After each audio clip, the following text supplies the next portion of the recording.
So our next most important topic is cultural and educational rights. ये वैसे आपका exam point of view से इतना इम्पोर्टेंट नहीं है, बट वही है कि एज सिटीजन्स ऑफ इंडिया ये हमारे लाइक एक बहुत सिग्निफिकेंट राइट है जो हमें समझना चाहिए। ठीक है, देखो कल्चर, देखो नेम से ही पता लग रहा है कल्चर का क्या मतलब होता है। कल्चर होता है जो हमारे अलग अलग रीति रिवाज हम फॉलो करते हैं, like basically all the customs जो कि हम अडॉप्ट करते हैं उसको हम क्या बोल देते हैं, एक सिग्निफिकेंट या एक कॉम्प्रिहेंसिव टर्म में हम उसको क्या बोल देते हैं, कल्चर बोल देते हैं। Second is education. देखो एजुकेशन के अंदर क्या कर होगा, आप कहोगे पढ़ना लिखना, नॉट एवरीथिंग इज पढ़ना लिखना, इसमें आपकी हर टाइप की डेवलपमेंट आती है। लाइक एक आपकी आती है सोसाइटल डेवलपमेंट। ठीक है, आप सोसाइटी में कैसे रिएक्ट कर रहे हो, बिहेव कर रहे हो। ठीक है, इमोशनल डेवलपमेंट, आपका अपने इमोशंस पे क्या कंट्रोल है। ठीक है, then you can say mental development, आपका माइंड कितना एक मेंटली शार्प है। ठीक है, तो ये सब चीजें ये एजुकेशन में कवर होती हैं। ठीक है, तो कल्चरली और एजुकेशनली जो भी हमें राइट मिले हैं, यहाँ पे हम उन राइट्स की बात करेंगे। देखो India has a vast diversity, सबको पता है, बार बार हम रिपीट भी कर रहे हैं कि इंडिया की डाइवर्सिटी बहुत ज़्यादा है। किन टर्म्स में हम डाइवर्स हैं, हमारी बहुत सारी लैंग्वेजेस हैं, कल्चर हम फॉलो करते हैं। ठीक है, ट्रेडिशंस हमारे अलग अलग हैं, रिलीजन के बेस पे हम कितने डाइवर्स हैं, कास्ट के बेस पे हम कितने डाइवर्स हैं, स्टेट्स के बेस पे हम कितने डाइवर्स हैं, है ना। अब हर स्टेट में इतनी इतनी डाइवर्सिटी है, but still our constitution believes that diversity is our strength. आपको पता है वर्ल्ड वाइड हमें यही जाना जाता है कि इंडिया जो है बहुत ही डाइवर्स कंट्री है। ठीक है, एंड डाइवर्स होने के साथ साथ भी हमारी जो कंट्री है वो यूनाइटेड है, क्योंकि हम मानते हैं ना एक ही प्रिंसिपल तो हम फॉलो करते हैं, यूनिटी इन डाइवर्सिटी, कि चाहे हम डाइवर्स ही क्यों ना हो लेकिन हम सबकी एक ही आइडेंटिटी है, दैट वी आर इंडियंस, है ना। तो this diversity is our strength. So there shall be some sections which are small in number. अब देखो इंडिया की जो पॉपुलेशन है आज के टाइम में it is the highest population, लेकिन अगर मैं 2011 के कंसेंसस से देखूं, सपोज हमारी अगर पॉपुलेशन है 1210 बिलियन पीपल की है। ठीक है, अब ऐसा तो नहीं हो सकता ना कि जितने भी यहाँ पे सेक्शन होंगे सब इक्वली डिस्ट्रीब्यूटेड होंगे उन 1210 बिलियन में, है ना। कोई ग्रुप होगा जो बहुत ही बड़ा होगा, कोई ग्रुप होगा वो छोटे से भी छोटा होगा। अब जैसे आप ये देखो ना, हमारे यहाँ पे हिंदूज का ग्रुप क्या है, बहुत ही बड़ा है। हम कहते हैं ना Hindus are in majority in India. ठीक है, सिमिलरली हम कहते हैं Muslims are in majority in Pakistan. ठीक है, अब बताओ हम मेजोरिटी या माइनॉरिटी किस वे में बोलते हैं। हम मेजोरिटी तब बोलते हैं ना जब हम बहुत ज्यादा अमाउंट है, बहुत सारे लोग जब एक जगह पे कॉन्स्टिट्यूट कर रहे हैं। जैसे सपोज करो आपका एक फ्रेंड सर्कल है जिसमें 100 लोग हैं। ठीक है, 100 लोग में से 51 पीपल, ठीक है, अगर 51 पीपल को साइंस पसंद है, ठीक है, साइंस पसंद है, ठीक है, 51 लोगों को, तो यहाँ पे आप क्या कहोगे कि मेजोरिटी ऑफ द पीपल जो हमारे फ्रेंड सर्कल में उनको साइंस पसंद है। ठीक है, मेजोरिटी वर्ड यूज करोगे ना क्योंकि उनका जो नंबर है वो आधे से भी ज्यादा है। ठीक है, तो यहीं पे हम बात करते हैं। फिर वैसे ही कुछ सेक्शन वो भी होंगे जिनका नंबर बहुत ही कम होगा। सपोज इनमें से 6 लोग हैं सिर्फ, ठीक है, 6 लोग हैं जिनको आर्ट एंड क्राफ्ट पसंद है, तो वो क्या हो गया, वो माइनॉरिटी में आ गए इनके कंपैरिजन में। ठीक है, साइंस वालों के कंपैरिजन में वो माइनॉरिटी में आ गए। So one of the fundamental right is the right of minorities. तो इन माइनॉरिटीज के लिए, इन बेचारों के लिए कुछ राइट्स दिए गए हैं, हम वो देखेंगे।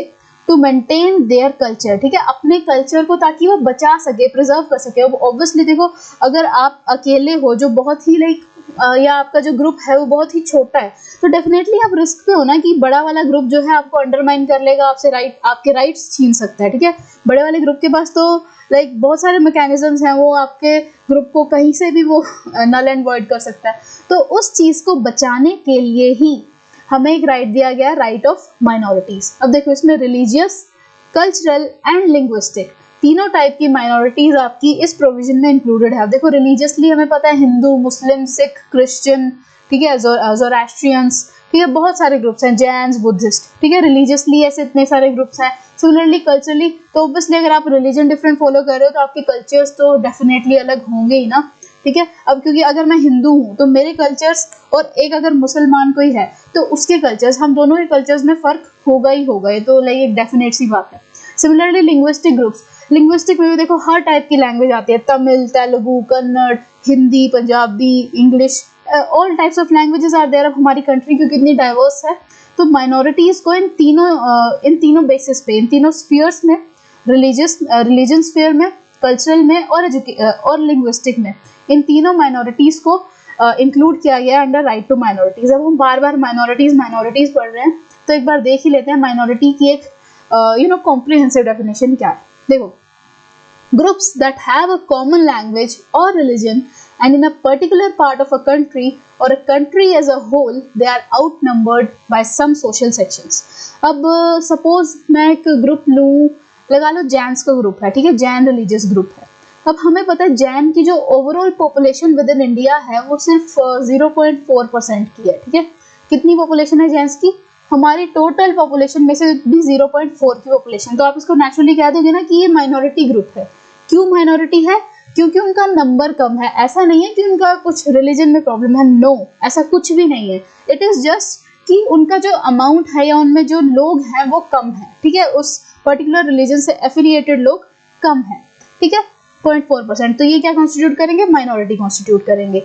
या आप कोई भी लैंग्वेज भी ले लीजिए, कुछ भी जो, जैसे आप नॉर्थ ईस्ट की कोई लैंग्वेज लेंगे, अब आप ओवरऑल इंडिया के कॉन्टेक्स्ट में देखेंगे तो नॉर्थ ईस्टर्न रीजन से तो हमारे वैसे ही बहुत ज़्यादा कम इंटरेक्शन है, तो डेफिनेटली वो हमारे लिए माइनॉरिटी ही कॉन्स्टिट्यूट करेगा। क्योंकि अगर नॉर्थ ईस्ट के लोग हमारे यहाँ पे नॉर्थ इंडिया में या साउथ इंडिया में जाएंगे तो डेफिनेटली देयर लैंग्वेज या देयर असामीज लैंग्वेज वो डेफिनेटली कॉन्स्टिट्यूट अ माइनॉरिटी ना, साउथ इंडिया में भी या कहीं पे भी।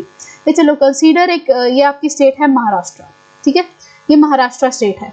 अब महाराष्ट्र में मेजोरिटी में कौन से लोग होंगे, कौन सी लैंग्वेज बोलने वाले होंगे? मराठी स्पीकिंग पीपल, ठीक है, मेजोरिटी में तो मराठी स्पीकिंग पीपल आ गए।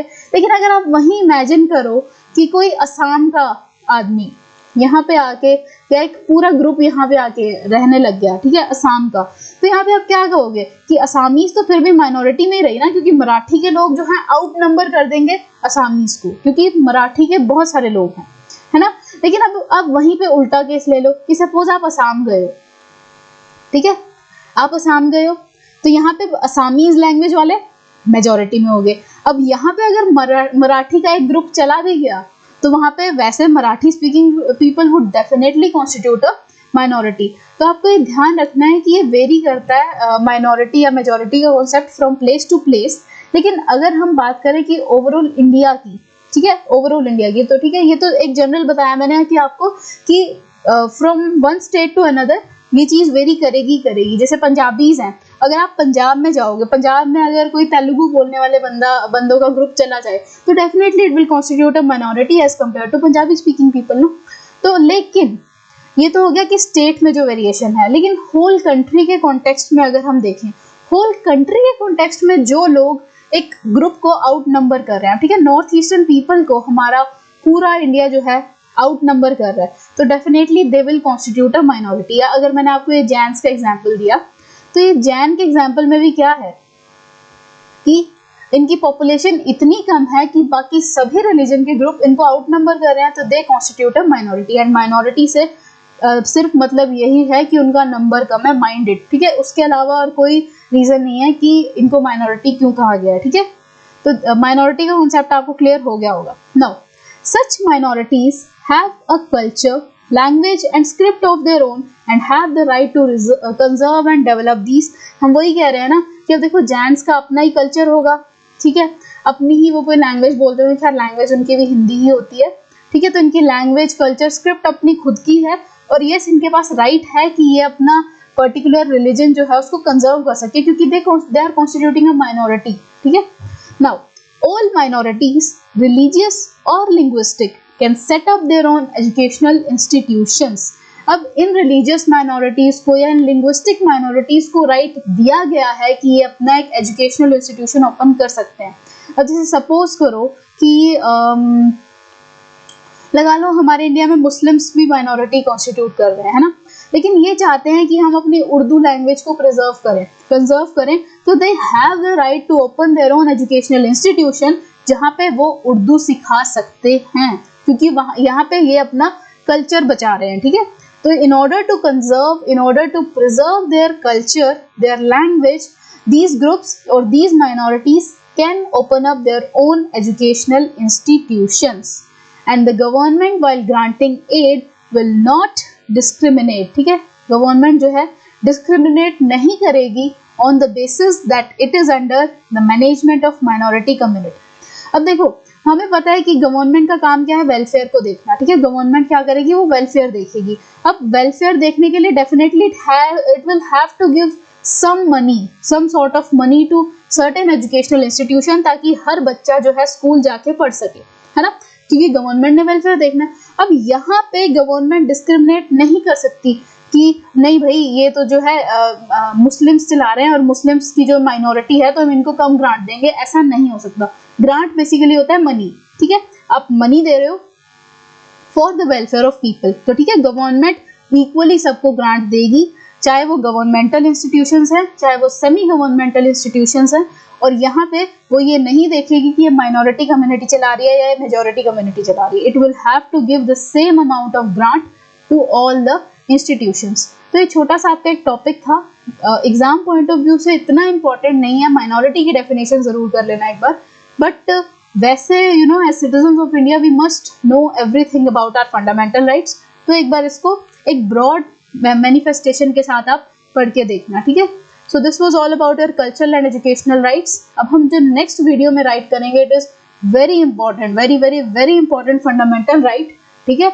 ये आपका +1 के लिए भी इंपॉर्टेंट है और आगे आने वाले जितनी भी क्लासेस होंगी, और अगर आप लॉ चूज करते हैं तो वहां पे भी आपको ये बहुत इंपॉर्टेंट रहेगा। तो आप वो जो पर्टिकुलर राइट है वो मिस नहीं कर सकते, क्योंकि वो 100% पेपर में भी आएगा ही आएगा। Okay, so for this, thank you so much for watching and stay connected for the next video. Okay, thank you.